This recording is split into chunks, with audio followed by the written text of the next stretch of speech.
시편 221편은 예루살렘 성전에 올라가는 시, 그 제목에 보면 성전에 올라가면서 불렀던 노래입니다.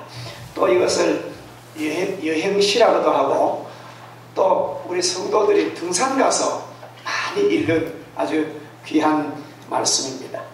오늘 시인은 눈을 들어 멀리 산을 바라봅니다. 산만 본 것이 아니고 그 산과 자연을 창조하신 여호와 하나님을 보고 있습니다. 하나님은 천지 만물을 창조하신 창조주 하나님이신 것을 이 시인의 마음속에 감사합니다. 그 하나님이 선택하신 그 백성을, 부르신 그 백성을 지켜주신다. 오늘 그런 내용입니다. 당신이 선택하시고 하나님 당신이 부르신 그 백성을 험한 산길에서 실족지 않도록, 발목을 삐거나 그 발이 상하지 않도록 목적지까지 잘 갈 수 있도록 지켜주신다는 아주 귀한 말씀입니다. 이스라엘 백성이 위험한 광야길을 통과할 때 하나님께서 그들의 발걸음을 발이 부르트지 않도록 하나님이 지켜주시고, 메마르고 건조한 땅을 지날 때도 생수를 공급하셨었고, 불볕 같은 더위 햇빛 아래서도 구름으로 파라솔을 만들어 주셨으며, 밤이 되어 어둡고 찬 기온 속에서도, 그리고 야생 짐승의 습격에서도 마치 목자가 불 피워놓고 밤새도록 지켜주는, 잠자지 않고 보호하는 그 양떼를 지키는 그런 목자가 된 하나님이 그 백성 우리를 지켜보하신다. 그런 아주 중요한 내용입니다. 하나님은 당신의 백성의 육신만 지켜주신 것이 아니라 우리 영혼까지 보호하여 주십니다. 그리고 마지막 8절에는 여호와께서 너의 출입을 지금부터 영원까지 지키시리로다. 무슨 뜻입니까?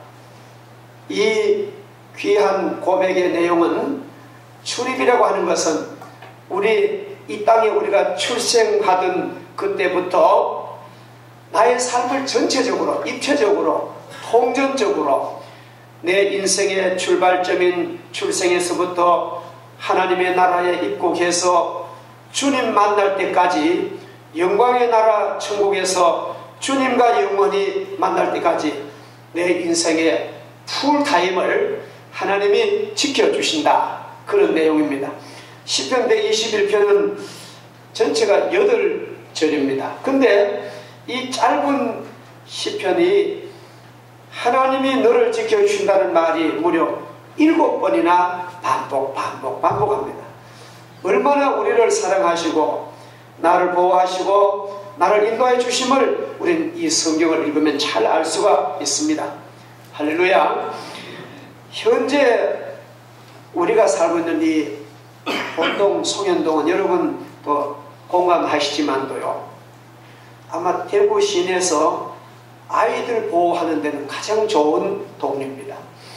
가만히 보면 아이들 등교 시간대 되면은 그 아침 바쁜 주부들, 엄마들이 눈에 잘 띄는 주의색 옷을, 유니폼을 다 입고 머리에는 레드캡을 쓰고 또 깃발을 들고 막 호루라기를 막 불면서 건널목을 지키는 모습을 우리가 학교 갈 때 자주 만납니다.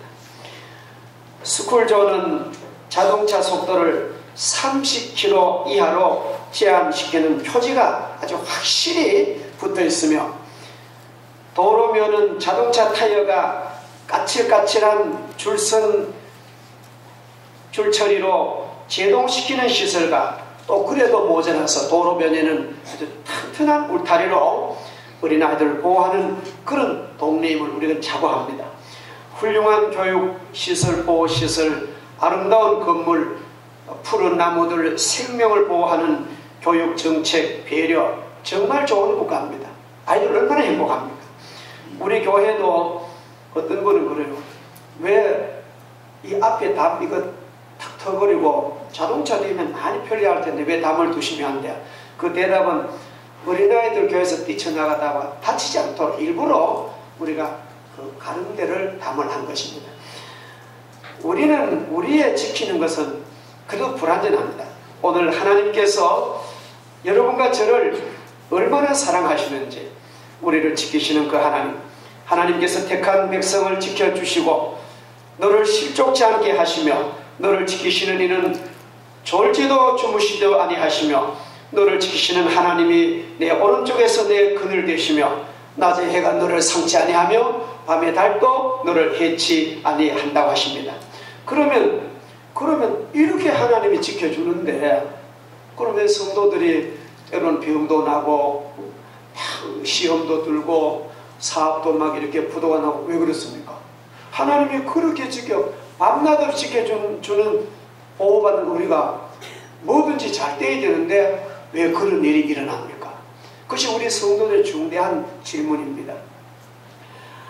이 세상을 살아가다 보면은 택한 성도에서 환난과 고통과 질병과 어려운 문제 꼭 당합니다. 그러면 그 문제는 어떻게 해석하면 되겠습니까? 하나님, 택한 백성이 왜 이렇게 어려움 당합니까? 죄 짓고 자기 마음대로 사는 사람은 수입도 많은데 경건하게 사는 사람들에게 왜 이렇게 어려운 일이 많습니까? 우리는 이런 문제를 신앙과 영적인 해석을 잘 해야 우리가 믿음이 낙심하지 않아요. 이거 참 중요합니다. 혹시 그런 분 없습니다만 또 다른 교회는 그런 얘기 한대요. 혹시 이제 아픈 성도들 신방가 가지고 친하니까 그 봐라 하나님께 소라된 하나님이 때렸다고 그런 말은 아주 조심하지 말아야 됩니다. 우리가 이 신앙생활에는요 단답형으로 대답하면 큰 실수할 때가 많은 것입니다. 자, 근데 제가 오늘 그 설명을 해드리겠습니다. 하나님께서 보시는 것과 우리 인간이 보는 것에는 아주 본질적인 차이가 있습니다. 사람은 육신만 보는 거예요. 육신이 뭐 잘 되고 건강하고 뭐 아이들 잘 되고 전부 그것만 보고 영혼의 세계는 전혀 못 봅니다. 그러나 하나님은 우리 영혼과 육신을 균형 잡게 지켜주신다는 거예요. 조금 더 진입하면은 사람은 현재만 보고 생각을 살지만도 하나님은 과거, 현재, 미래를 동시에 우리를 보시고 인도하십니다. 사람은 이 현상의 세계, 여기에 뭐 꽃이 있고 여기에 이 현상 세계만 보지만도 하나님은 내세, 영계까지 우리를 다 함께 보십니다. 하나님은 우리를 인도하실 때 영혼과 육신을 균형 잡히도록 공정하게 인도하십니다. 여러분 생각해 보세요. 육신이 잘 나가는데 영혼이 지옥 가면은 그건 잘 나가는 게 아닙니다. 그렇죠? 그리고 또 사람이 또 영혼이 구원받아 돼서 육신이 너무 곤경하면 그것도 합당치 않는다. 만약 내 삶 중에 환난이나 곤고나 재난이나 질병이나 아픔이 생기면은 그것은 결과적으로 나에게 영육의 균형 잡힌 삶이 되기 위한 하나님의 은혜의 훈련이다. 그렇게 생각하시면은 그 고난의 밤은 그렇게 오래 가지 않습니다. 하나님께서 반드시 그 아픔의 밤을 우리에게 걷어주실 새날을 주실 줄 믿습니다. 그러므로 때론 환난, 공고, 재난, 질병 묵인하시는 듯한 때도 있을 것입니다만도 하나님께서 내 영혼과 육체를 균형 잡도록 인도하시니까 나는 믿고 따라가겠다. 그런 믿음의 인내심을 가지시기를 주 이름으로 축복합니다. 우리나라는 여기는 대나무 걷는데 그 따뜻한 데는 대나무가 막 1년에 막 자라죠. 근데 대나무가 이게 고결의 마디가 아주 마디가 있습니다. 만약에 근데 대나무가 그렇대요. 그 식물학에 보면은 대나무 마디를 위해서 얼마나 에너지를 투입하는지 모른답니다. 그 대나무가 마디를 위해서 시간도 막 양분도 그래서 대나무가 말이죠. 에고 이거 귀찮은 매디 없이 이거 막 쭉쭉 자라버리면 좋겠는데 여러분 만약에 고난의 마디가 없으면은 그건 대나무로서는 유지가 안 됩니다. 우리가 만약에 우리가 영혼에 우리 마디가 필요한데 그 눈이 우리 눈으로 볼 땐 그것이 고난도 될 수 아픔인데 그 고난의 매듭이 있는 것이 인생 전체로 보면은 영혼까지 보면은 하나님의 은혜란 거예요.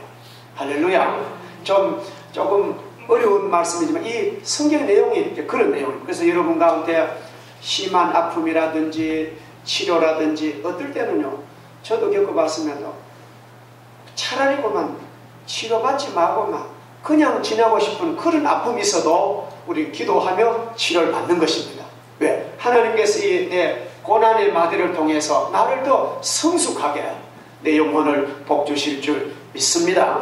로마서 8장 28절에서 바울 사도는 이렇게 우리에게 가르칩니다. 우리가 알거니와 하나님을 사랑하는 자 곧 그 뜻대로 부르심을 받은 모든 자에게는 모든 것이 합력하여 선을 이루느니라. 사랑하는 자여 내 영혼이 잘됨 같이 내가 강건하고 형통하기를 원합니다. 육신만 건강하고 형통한 게 아닙니다. 영혼이 잘 되고 범사가 잘 되고 강건하기를 하나님이 입체적으로 우리에게 주문을 하십니다. 하나님의 백성인 우리들은 이렇게 생각합시다. 그리고 하나님께 감사합시다.